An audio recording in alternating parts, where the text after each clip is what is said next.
Bonjour, je suis Thibaut Geoffrey, je suis en charge des Product Managers chez Unlatch. Je suis arrivé en juin 2020. J'ai une formation d'ingénieur, j'ai commencé par un petit peu de développement informatique et après j'ai évolué sur des postes un petit peu plus business. On a 4 grands départements, les développeurs qui codent la solution, les Product Managers qui sont en charge de détecter et mettre en place les nouvelles fonctionnalités, les designers qui font tout le maquettage ainsi que les parcours, vérifier qu'on a une bonne ergonomie dans la solution. Et enfin les QA, Quality Assurance, qui sont là pour s'assurer qu'on n'a pas trop de bugs sur la solution, les détecter en amont, nous aider à les résoudre, etc. On est organisé en squads qui sont donc à chaque fois 5 développeurs, un product manager, un designer et un QA. Chaque squad a donc un périmètre sur le produit qu'on a divisé en une vingtaine de modules et chaque squad est vraiment responsable d'à peu près 5-6 modules. Donc elle va devoir faire travailler et améliorer les fonctionnalités sur ce périmètre-là. Les développeurs ils codent en PHP pour le back et en Vue.js pour le front.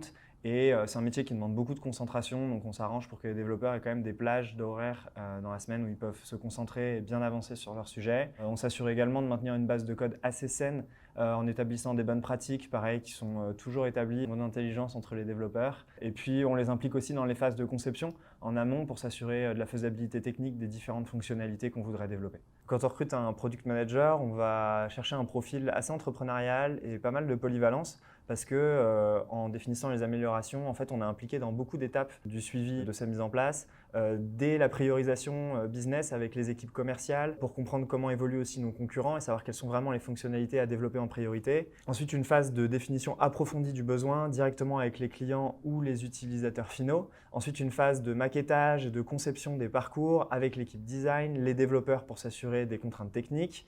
Finalement, on va suivre la mise en place des développements avec le développeur assigné au chantier. Ensuite, le recettage pour le pousser en prod avec l'équipe de qualité.